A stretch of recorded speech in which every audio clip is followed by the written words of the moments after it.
భర్తల నుంచి భార్యలు విడాకులు పొందాలి అనుకున్నప్పుడు చాలా కేసెస్‌లో ఫేక్ రుజువులు చూపిస్తూ ఉంటారు న్యాయస్థానానికి కదా! అలాంటి ఘటనే ఇది కూడా. ఒక భార్య ఏం చేసిందో తెలుసా? తన ఆడపడుచుని తన భర్తకి రెండో భార్యగా చూపిస్తూ ఫ్యామిలీ ఫోటోస్‌ని చూపించి కోర్టును మోసం చేసి విడాకులు పొందిన ఘటన ఇది. మధ్యప్రదేశ్‌లోని గ్వాలియర్‌లో ఈ జంట 1998లో ఒకటయ్యారు. అంటే దాదాపు 28 ఏళ్ల దాంపత్యం వాళ్ళది. అయితే భర్త మార్కెటింగ్ జాబ్‌లో ఉండడంతో తరచూ ఊర్లు తిరగడం, ఇంటి పట్టున లేకపోవడం, దీంతో విసిగిపోయిన ఆ భార్య తన్ను విడాకులివ్వాలని కోరింది. భర్త ససేమిరా అన్నాడు. "విడాకులిచ్చే ప్రసక్తి లేదు. నువ్వంటే నాకు చాలా ఇష్టం. నేను నీతో కలిసుండాలనుకుంటున్నాను. నేను ఇవ్వలేను" అన్నాడు. దాంతో 2015 నుంచే కూడా వీళ్ళిద్దరూ విడివిడిగా ఉంటున్నారట.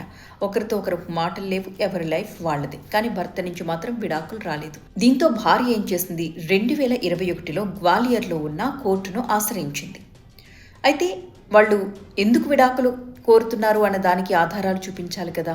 దానికి ఆ భార్య తన భర్త సొంత చెల్లెల్ని, తన ఆడపడుచుని తన భర్తకి రెండో భార్యగా చెప్తూ దానికి సంబంధించిన ఆధారాలు కూడా చూపించింది.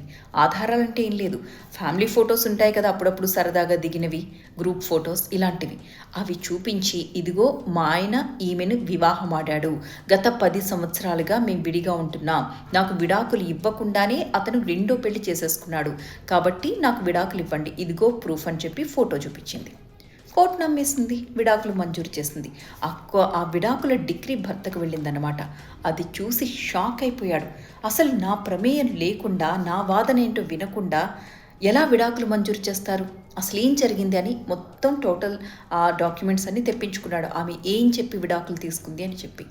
ఆ ఫోటో చూసి షాక్ అయిపోయాడు. తన సొంత చెల్లిని తన రెండో భార్య అని చెప్పి కోర్టులో చెప్పిందని చెప్పి.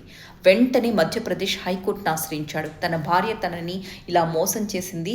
ఎవరైతే నా రెండో భార్య అని చెప్పిందో ఆమె నా సొంత సోదరి, నా తోడబుట్టిన సోదరి అని చెప్పి దానికి సంబంధించిన డాక్యుమెంట్స్ అన్ని సబ్మిట్ చేసి ఆ విడాకుల తీర్పుని క్యాన్సిల్ చేయాలి అని చెప్పి మళ్ళీ హైకోర్టుకు వెళ్ళాడు. ప్రస్తుతం ఆ కేసు విచారణ కొనసాగుతుంది.